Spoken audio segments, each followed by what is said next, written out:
하나님의 말씀 사도행전 10장 24절에서 35절 말씀입니다. 이튿날 가이사랴에 들어가니 고넬료가 그의 친척과 가까운 친구들을 모아 기다리더니 마침 베드로가 들어올 때에 고넬료가 맞아 발 앞에 엎드려 절하니 베드로가 일으켜 이르되 일어서라 나도 사람이라 하고 더불어 말하며 들어가 여러 사람이 모인 것을 보고 이르되 유대인으로서 이방인과 교제하며 가까이 하는 것이 위법인 줄은 너희도 알거니와 하나님께서 내게 지시하사 아무도 속되다 하거나 깨끗하지 않다 하지 말라 하시기로 부름을 사양하지 아니하고 왔노라.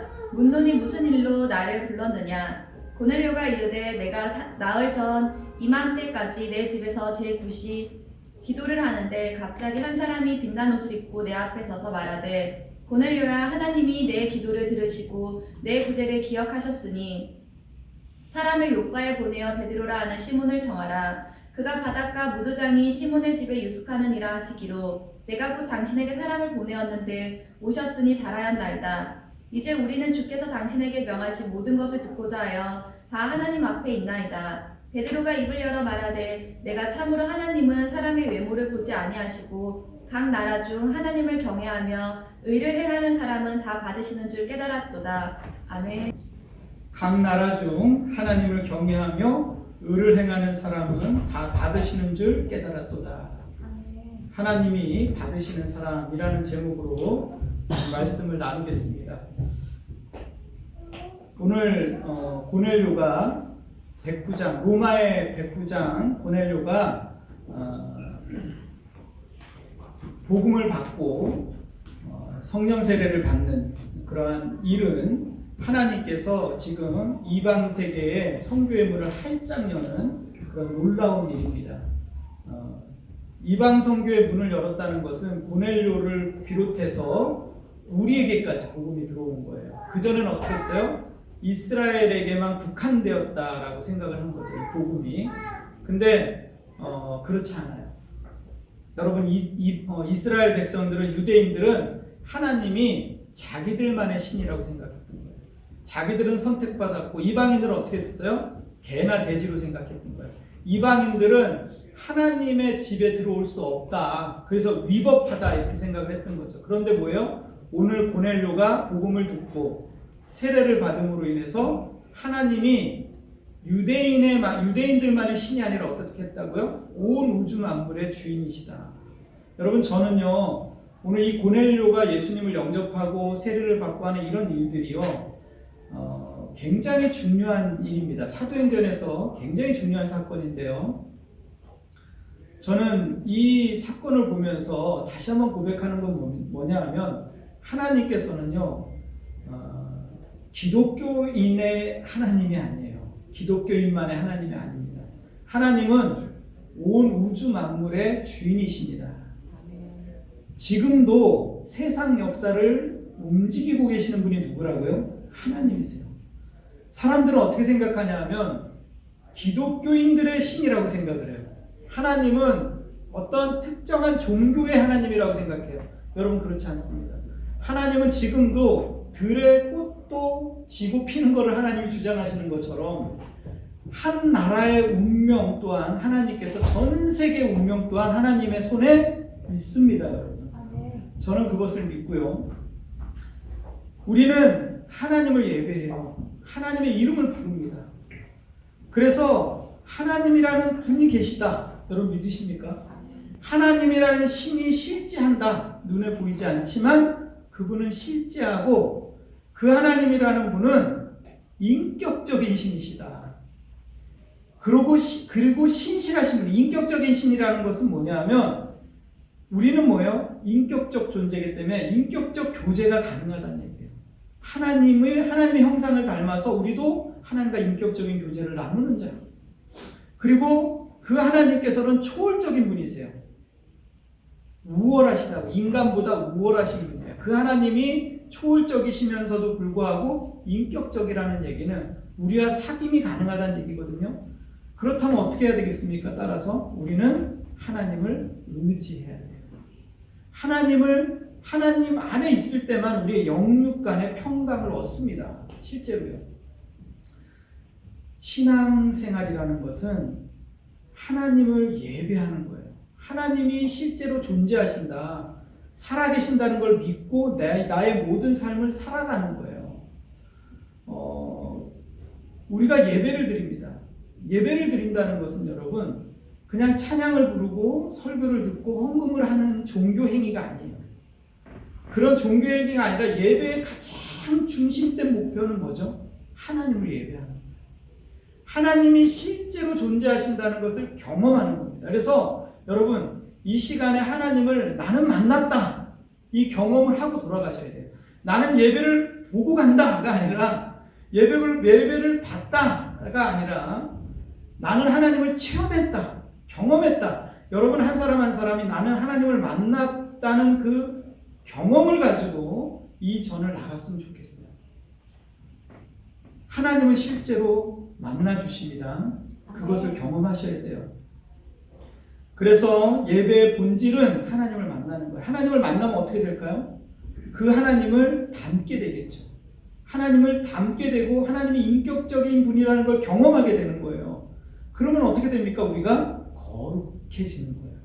하나님을 경험하는 삶이 되는 거예요. 그렇지 않으면 여러분 어떻게 되겠습니까? 오늘 본문에 보니까 베드로가 고넬료를 보면서 이 사람은 어떤 사람이다 라고 한마디로 정의를 했어요. 보십시오. 뭐라고 정의했나? 이렇게 얘기합니다. 10장에 보니까 베드로가 입을 열어 말하되 내가 참으로 하나님은 사람의 외모를 보지 아니하시고 각 나라 중 하나님을 경외하며 의를 행하는 사람을 다 받으시는 줄 깨달았도다. 그러니까 고넬료를 보면서 베드로의 정의는 뭐예요? 하나님을 경외하는 사람이로다. 그가 하나님을 경외하기 때문에 그가 어떻게 했다고요? 삶 속에서 의를 행하는 삶. 그러니까 경외하는 삶이 삶에도 연결되어 있는 거예요. 그대로. 로마의 장군임에도 불구하고 그 당시 식민지가 있었을 거 아니에요? 그 식민지의 사람들은 가난하고 피폐하고 어려웠어요. 근데 그들을 향해서 끊임없이 의를 행했던 사람이었어요. 근데 그를 보면서 베드로가 이렇게 고백을 하는 거예요. 어떤 사람 하나님 받으신다고요? 하나님을 경외하고 의를 행하는 사람을 하나님이 받으신다. 하나님은 사람을 외모로 보지 않는다. 그러니까 우리 사람들은 어떻게 보죠? 사람을 외모로 본다고요. 그 사람이 어떤 옷을 입었는가, 그 사람이 어떤 학교를 다니고, 그 사람이 어떤 지위에 있고, 그 사람의 부가 어떻게 있고, 경제 상황은 어떻고, 그 사람이 가지고 있는 명예는 뭐고, 이런 것을 통해서 사람들을 판단한다고요. 근데 하나님은 사람을 외모로 보지 않아요. 그가 유대인이냐 헬라인이냐 이방인이냐 보지 않아요. 그 사람의 중심을 보신다고요. 여러분 내 마음의 중심이 바뀌지 않으면 아무리 우리가 겉으로 치장을 한다고 해서 바뀌는 것이 아니에요. 결국은 자기의 속사람이 드러나게 돼 있죠. 그래서 가장 중요한 건 뭐예요? 내 중심이 바뀌는 거예요. 고넬료는 마음의 중심이 바뀐 사람이었어요. 그가 기도 중에 여기 보니까 30절에 뭐라고 얘기합니까? 고넬료가 이르되 내가 나흘 전 이맘때까지 내 집에서 제9식 기도를 하는데 갑자기 한 사람이 빛난 옷을 입고 내 앞에 서서, 그러니까 기도하는 중에 천사를 만난 거예요. 예배하는 사람이었다는 거예요. 그가 하나님을 예배하는 사람이었어요. 그래서 예배하는 중에 하나님을 만난 겁니다. 여러분 예배는요 하나님을 만나는 시간입니다. 그래서 내가 하나님을 만남으로 인해서 내가 하나님을 닮아가는 거예요. 그러니까 교회의 사명은 뭐라고 생각하십니까? 교회의 사명은 사람들을 행복하게 하는 것이 아니라 사람들을 거룩하게 하는 것이에요. 교회가 이 땅에 존재하는 이유는 하나님의 백성들이 그들이 하나님을 만남으로 말미암아 거룩해지는 거예요. 여러분 거룩이라는 것은 우리가 오해하거나 착각할 수 있어요. 거룩은요 종교적인 행위가 아닙니다. 종교적인 어떠한 형태가 아니에요. 옛날에 보면 중세시대 때 어떻게 했죠? 거룩한 모습을 연출하기 위해서요 옆에서 소년 합창단들이 노래를 쫙 하죠. 우렁차게 소리를 하면 그게 성당에 울리잖아요. 그리고 성상들이 막 있어요. 그리고 성수를 뿌립니다. 막 이러면은 그 거룩한 분위기에 압도가 됐단 말이에요. 근데 거룩이라는 것은 그런 게 거룩이 아니에요. 종교적인 어떤 모습이 거룩이 아닙니다. 우리가 거룩하면 오해를 하잖아요. 거룩이라는 게 뭐죠? 하나님 자신이 거룩해요. 하나님 자체가 거룩이라고요. 하나님은 빛이셔요. 그분에게는 뭐예요? 어둠이 없다고요. 회전하는 그림. 그분에게는 죽음이나 사망이 없어요. 존재할 수가 없어요. 그분 자체가 생명이고 빛입니다. 거룩은 하나님이에요. 그렇기 때문에 하나님을 예배하고 하나님을 만나는 하나님의 자녀들이 어떻게 하죠? 그 거룩함을 담게 되는 겁니다. 하나님의 거룩함이 내 안에 오는 거예요. 임재하는 거예요. 그래서 하나님의 거룩함을 경험한 사람들은요, 그 삶 가운데 그 거룩한 삶을 동일하게 살아가게 되는 것입니다. 그러한 사람들을 하나님이 받으신다고 얘기하는 거예요. 우리 한번 보시겠습니다. 24절에 한번 보겠습니다. 뭐라고 얘기하나? 이튿날 가이사랴에 들어가니 고넬료가 그의 친척과 가까운 친구들을 모아 기다리더니, 이렇게 얘기하고 있어요. 고넬료가 어떻게 했다고요? 친척들을 부른 거예요. 그리고 가까운 친구들을 다 모아놓은 거예요. 이 말씀을 보면서 저는요, 의아했어요. 왜 그러냐 하면 지금 요바로 사람을 보냈잖아요. 베드로가 올지 안 올지 몰라요. 지금 그 당시에는 인터넷이 없어요. 예? 전화를 걸 수도 없어요. 지금 사람을 보내놨단 말이에요. 그냥. 그런데 베드로가 올지 안 올지도 모르면서 어떻게 했다고요? 친구들을 다 부른 거예요. 그리고 뭐 했다고요? 기다리고 있는 거예요. 이 고넬료의 마음에는 이미 온 줄로 믿는 거예요.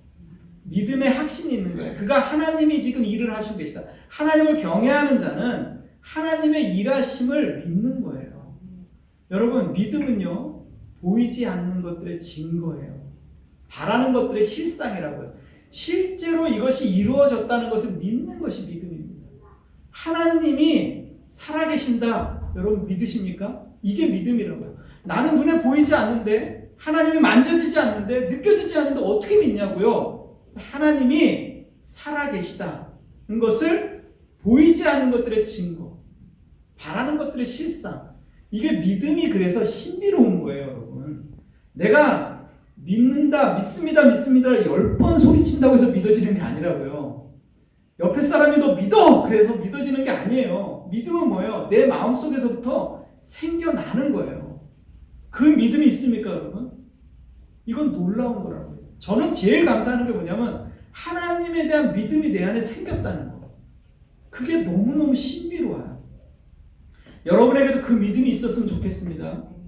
여러분, 그래서요, 대상 연속성이라는 게 있어요. 신기한 용어예요. 이게 뭐냐 하면은 어떠한 물체가 실제로 눈에 보이지 않고 들리지 않고 만져지지 않아도 그 물체는 실제로 존재한다라는 것이 대상 연속성이에요. 쉽게 말하면 이런 겁니다, 여러분. 어린아이가 있어요. 어린아이가 공을 가지고 놉니다. 공을 가지고 막 재밌게 놀아요, 갓난아이가. 그러다가 막 기어다니면서 노는데 공이 한참 놀다가 소파 밑으로 쑥 들어가 버려요. 그럼 어떡하죠, 아이는? 공이 사라져 버렸어요. 그러니까 언제 공을 가지고 놀았는지 아이는 까먹어 버립니다. 왜? 공이 이미 존재하지 않는 거예요.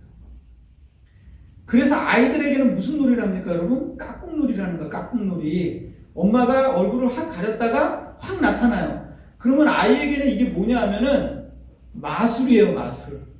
아이는 눈에 보이지 않는 것은 존재하지 않는다고 믿는다고요. 그게 대상 연속성이에요. 아이가 갑자기 엄마가 확 나타난 거예요. 우리는 가려도, 눈에 손을 가려도 엄마가 그 뒤에 있다는 거 알아요, 몰라요? 우리는 알죠.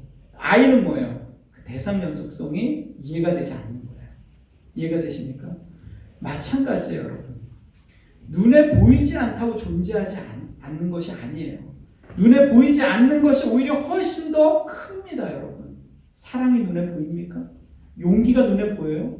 여러분, 눈에 보이지 않는 것이 실제로 눈에 보이는 것을 움직여가는 것이 훨씬 많습니다.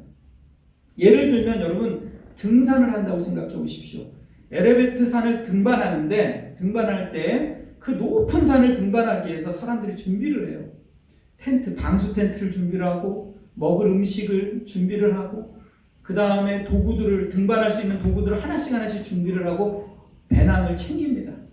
거기까지는 뭐예요? 눈에 보이는 세계인 거예요. 내가 할 수 있는 세계인 거예요. 눈에 보이는 세계가 펼쳐지는 거예요. 그렇죠? 그 그 다음에 어떻게 합니까? 막상 등반을 출발하고 나면 그 다음에는 예측 불허의 세계가 펼쳐지는 거예요. 변화무쌍한 날씨, 눈사태, 동료들의 심리적 변화, 갑자기 출현하는 동물, 길을 잃어버릴 수밖에 없는 어떤 길의 변화들, 여러 가지 심리적 변화까지 해가지고 눈에 보이지 않는 예측 불허의 세계가 펼쳐져요, 안 펼쳐져요? 훨씬 많은 영향입니다. 영적인 세계에도 마찬가지입니다. 눈에 보이지 않다고 하나님이 존재하지 않는 것이 아니라 하나님은 지금도 역사하고 계시고 실존하고 계시고 온 우주 만물을 통치하고 계시고 나의 인생과 운명을 붙잡고 계시는 분이 누구다? 하나님이다. 이 믿음이 고넬료에게 있었던 거야. 그렇기 때문에 그가 천사를 만났고 하나님이 역사하시고 베드로는 올 것을 믿고 이미 기다리고 준비하고 있었다는 사실을 여러분 보시기를 바랍니다. 그리고 나서 24절에 계속 보시고 25절에 한번 보시기 바랍니다. 어떻게 했습니까? 마침 베드로가 들어올 때 고넬료가 어떻게 했어요? 맞아 발 앞에 엎드려 절하니. 여러분 저는 이 모습을 보면서 이것이 바로 하나님을 경외하는 자의 모습이구나 이런 생각을 했어요. 여러분 고넬료는 뭐예요? 군대 백부장이었다. 로마의 장군이었다고요. 그러면 어떻게 하겠어요? 친구들을 다 모아놨어요. 친척들도 있어요. 그 정도 되면은 어떻게 하겠습니까, 여러분? 의시되겠죠. 자, 봐라. 내가 한마디 하면 버선발로 달려온다. 선지자 정도는 내가 이렇게 부를 수 있다. 그러니까 베드로라는 선지자는 이미 소문이 났단 말이에요. 그러면 베드로가 이렇게 내가 한마디 부르면 이 정도로 달려올 정도면 자기의 위신은 어떻겠어요? 높아지는 거죠. 친구들도 다 있겠다. 얼마든지 우쭐댈 수 있다고. 어떻게 했다고요? 하나님의 사람을 보고 달려가서 엎드려 경배하는 자세를 취했다고. 그가 하나님의 사람을 볼 때 하나님을 대하듯이 했다고요. 옆에 있는 사람, 여러분 하나님의 형상으로 지은 하나님의 사람이 있어요, 없어요? 여러분 남편을 대할 때 이렇게 합니까? 아내를 대할 때 이렇게 해요? 우리는요 하나님의 사람을 대할 때 하나님을 대하듯이 해야 돼요. 그렇게 하시기 바랍니다. 여러분 옆에 있는 사람을 내가 존귀 여기지 못하면서 보이지 않는 하나님을 어떻게 존귀 여깁니까? 여러분 우리는요 굉장히 자기밖에 모르는 존재예요. 그런데 여러분 입을 열어서 하나님의 사람들은요 하나님의 말을 해야 돼요. 당신이 있어서 내가 너무 행복해. 당신은 존귀한 사람이야. 당신은 정말 신통방통해. 이런 얘기가 여러분의 입에서 터져 나오길 바랍니다. 바랍니다. 정말이에요. 우리는요 위로가 필요해요. 옆에 있는 사람에게 나무래고 질책하고 왜 더 잘하지 못하냐, 왜 이것밖에 못하냐 얘기하지 말고 너가 있어서 정말 행복하다. 당신은 정말 존귀한 사람이다 라고 얘기해주는 여러분의 입술이 됐으면 좋겠어요. 여러분 그것이 얼마나 중요합니까? 여러분 고넬료는 어떤 사람인지 한번 계속 보시기 바랍니다. 사도행전 10장 26절에 이렇게 얘기합니다. 그러자 베드로가 이렇게 얘기합니다. 베드로가 일으켜 이르되 일어서라 나도 사람이라. 여러분 따라합시다. 나도 사람이라. 나도 사람이라. 이 단어가 정말 멋있어요. 나도 사람이라. 베드로도 마찬가지예요. 베드로도 하나님을 경외하는 사람이었어요. 그러니까 베드로가 이방인들을 어떻게 생각했다고요? 자기의 유대인들의 인식 가운데는 개나 돼지예요. 이방인들은 버림받은 사람들, 선택받지 못한 사람들, 하나님의 나라에 들어올 수 없는 사람이라고 생각을 했다고요. 그런데 그렇다면 베드로가 고넬료가 와서 엎드려 절할 때 당연하다고 생각할 수 있잖아요. 이 정도쯤은 받아도 된다라고 생각할 수 있잖아요.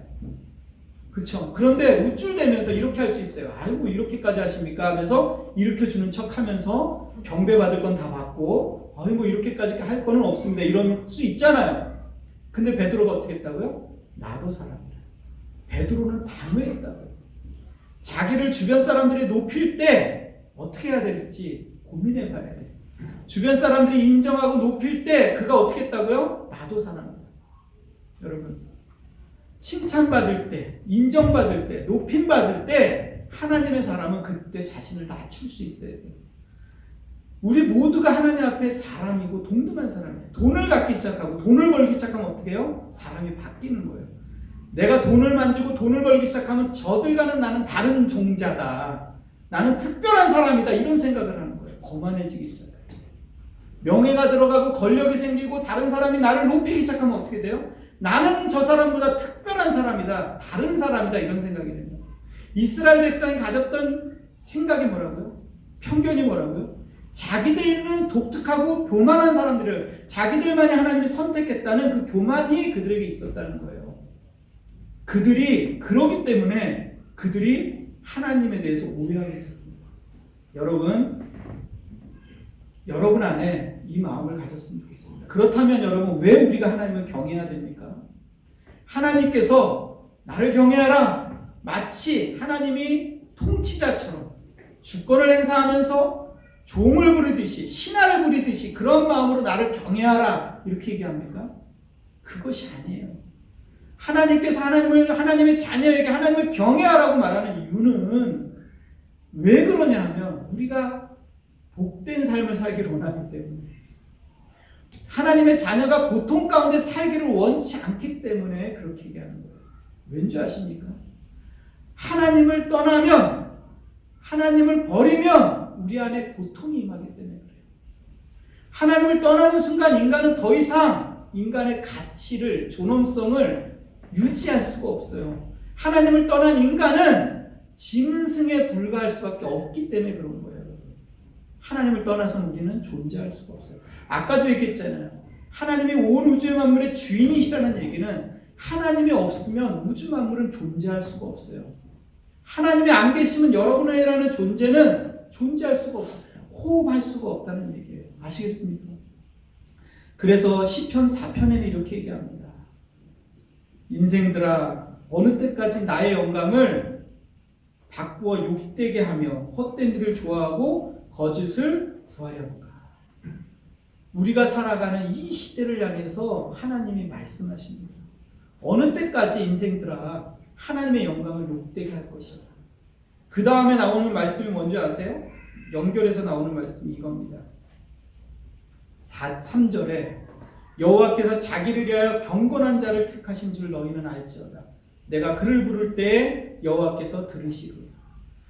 인생들아 어느 때까지 영광을 받고 욕되게 하겠느냐 그러면서 하나님이 그럼에도 불구하고 뭐 한다고요? 경건한 자를 나를 경외하는 자를 하나님이 부르신다. 그리고 그의 기도를 들으신다. 이렇게 말하고 있는 거예요.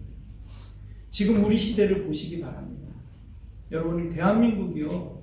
전쟁이 막 끝나고 난 다음에는 이 땅이 어땠습니까? 고아들이 넘쳐났다고요. 전쟁 고아들. 가난했습니다. 피폐했어요. 그래서 너무너무 가난한 나라였어요. 전 세계적으로. 너무너무 먹을 것이 없고 가난했던 이 대한민국을 한번 생각해보면 머지않은 일이었거든요.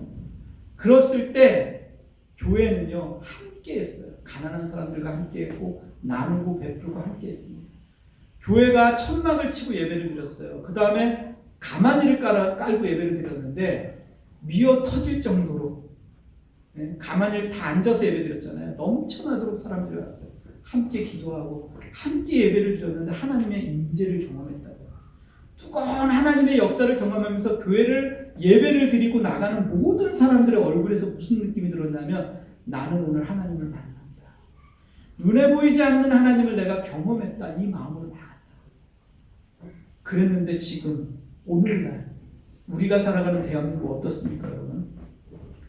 세계 경제 10위 안에 들어가 있습니다. 경제 대국이에요. 개발도상국에서 경제 선진국이 되었습니다. 대한민국 하면 모르는 나라가 없어요. 대한민국 하면 K 하면은 전 세계에서 1등을 하는 거예요 지금. 전 세계 10위 안에 들어가는 대기업들이 있어요. 줄지어 있어요. 여러분 이렇게 놀라운 나라가 됐습니다. 여기에는 하나님의 축복이 있는 거예요. 하나님의 은총이 있는 거예요. 놀라운 기적을 만들어냈어요 대한민국이. 그런데 지금 대한민국에 살아가는 수많은 사람들은 어떤 느낌을 받죠? 상대적 박탈감을 느끼고 있다고. 가난하다고 느낀다고. 여전히. 왜 그럴까요? 그때보다 가난할까요? 먹을 것이 더 넘쳐나고 좋은 옷을 입고 세계적인 옷을 입고 다녀요. 그래도 왜 그럴까요? 그 이유는 간단합니다. 그때보다 지금 욕망의 비율이 더 커졌기 때문에, 그때보다 욕망이 더 커졌기 때문에 그것을 채울 수가 없는 거예요. 여러분, 그래서 하나님께서는 뭐라고 얘기합니까? 에레미야에 이렇게 얘기합니다.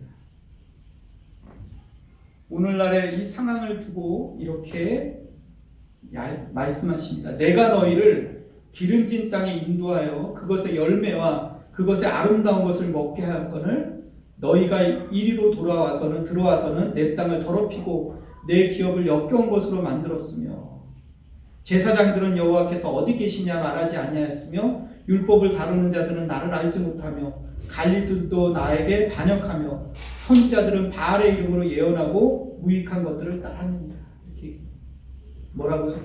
내가 너희를 기름진 땅으로 인도하였고 그것의 열매와 그것의 아름다운 것을 먹게 하였다. 하나님께서 우리에게 축복하셨다는 거예요.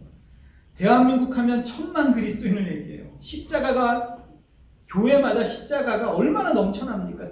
대한민국 곳곳에 교회들이 빼곡해요. 새벽 예배를 드리고 금요철을 했던 교회예요. 그런데 그렇게 하나님이 축복해줬던 그 교회가, 기름진 것으로 먹었던 그 교회가 어떻게 됐습니까? 어느덧 하나님을 잃어버리고, 여기 말하는 게 뭐예요? 설교자들이 뭐 한다고요? 하나님을 알지 못한대요. 율법을 전하는 자들이 하나님이 누군지 모른대요. 그러면서 말씀을 전하는 거예요.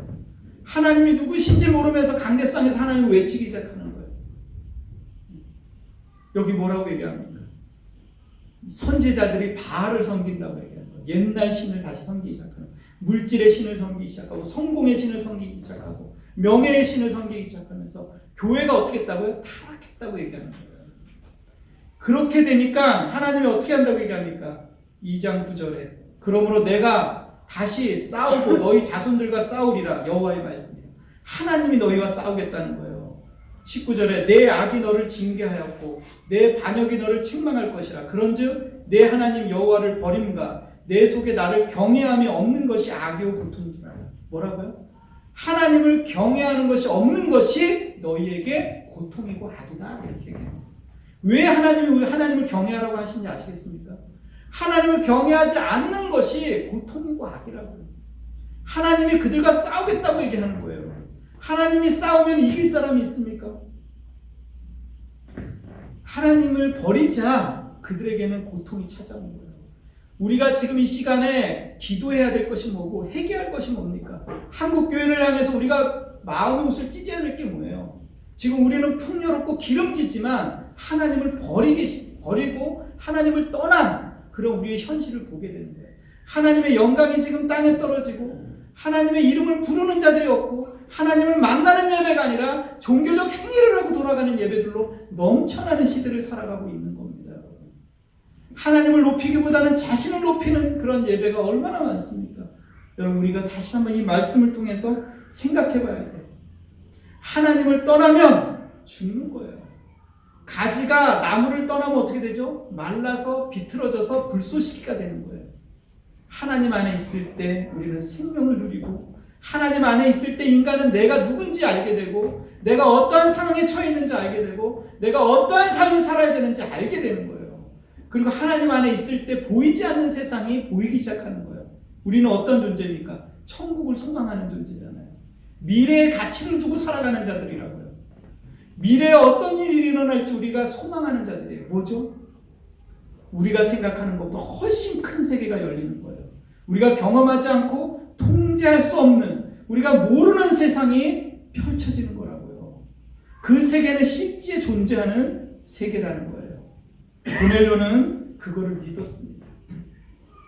여러분, 그래서 로마서에는 이렇게 얘기합니다. 다만 내 고집과 회개하지 아니한 마음을 따라 진노의 날 곧 하나님의 의로우신 심판이 나타나는 그날에 임할 진노를 내게 쌓는도다. 하나님께서 각 사람에게 그 행한 대로 보응하시고 참고 선을 행하며 영광과 존귀와 썩지 아니함을 구하는 자에게는 영생으로 하시고 오직 당을 지어 진리를 따르지 아니하고 불의를 따르는 자에게는 진노와 분노로 하시리라. 로마서 2장 9절 11절 악을 행하는 각 사람의 영에는 환난과 공고가 있으리니 먼저는 유대인에게요 그리고 헬라인에게며 선을 행하는 각 사람에게는 영광과 존귀와 평강이 있으리니 먼저는 유대인에게 그리고 헬라인에게라. 이는 하나님께서 외모로 사람을 취하지 아니하시니라. 오늘 사도행전에 있던 말씀을 로마에서 다시 얘기하는 거예요. 고넬료를 받은 이유가 뭐라고요? 하나님을 경외하고 의를 행했기 때문에 그에게는 유대인이나 헬라인에게나 하나님이 외모를 취하지 아니하고 그를 축복하기 시작한 거예요. 그러나 하나님을 떠난 자들에게는 뭐라고? 하나님께서 그들에게 진노와 분노로 하시겠다고 약속하고 있는 거예요. 여러분, 이 시간 오늘 말씀의 결론을 맺겠습니다. 저는 요즘에 일주일 내내 계속 마음속에 계속 부르는 찬양이 있습니다. 오늘 부를 찬양이에요. 웨이메이커. 놀라운 찬양입니다. 이 찬양이 작년 한 해 동안 가장 많이 예배자들 가운데 불려지고 가장 많이 하나님의 임재를 경험했던 찬양입니다. 아프리카에서 찬양 사역자가 한국을 생각하며 만들었던 찬양이에요. 그 가사를. 이 가사를 보면요, 웨이메이커 뭐죠? 하나님께서 사막에 강을 내신다는 거예요. 사막에 강을 내시는 거예요. 길을 내시는 분이에요. 큰 길을 내시는 분이에요. 그러면서 그분이 어떤 분이십니까? 미라클 워커라는 거예요. 기적을 만들어내시고 프로미스 키퍼, 약속을 지키시는 분이에요. 그분은 결단코 멈추지 아니하시고 지금도 보이지 않지만 만져지지 않지만 그분은 지금도 일하시고 계신다. 이것이 바로 이 찬양의 내용이에요. 이게 뭐죠? 하나님을 경외하는 자의 삶 속에 임하는 하나님의 역사입니다. 여러분, 세상은 어둡고 세상은 암흑이지만 그것이 중요한 게 아니에요. 하나님을 경외하는 자에게 어떻게 한다고? 하나님께서 사막에 강을 내시고 길을 내시는 거예요. 여러분의 인생 가운데, 여러분의 삶 가운데 여러분 하나님께서 길을 내시기를 원합니다. 그리고 하나님께서 약속을 지키시는 분입니다. 그리고 그 계획을 이루시는 분이에요. 이사야에서 계속 얘기하는 것, 나는 하나님이다. 내가 내 계획을 이루며 내 약속을 지킨다. 계속 말씀하시는 분입니다. 나는 사막에 길을 낼 것이다. 이 약속을 붙잡고 오늘 고넬료가 하나님을 경외했던 것처럼 여러분이 하나님을 받으시는 그런 삶을 사시기를 다시 한번 축원합니다. 이 시간에 찬양팀 찬양하실 때 여러분 기도하시기 바랍니다. 하나님, 내가 보이지 않지만 역사하시는 분, 내가 만질 수 없지만 역사하시는 분, 내 운명을 붙잡고 계시고 내 삶을 다스리는 하나님을 내가 만지기로 합니다. 경험하기로 합니다. 하나님, 땅 가운데 오시옵소서. 나는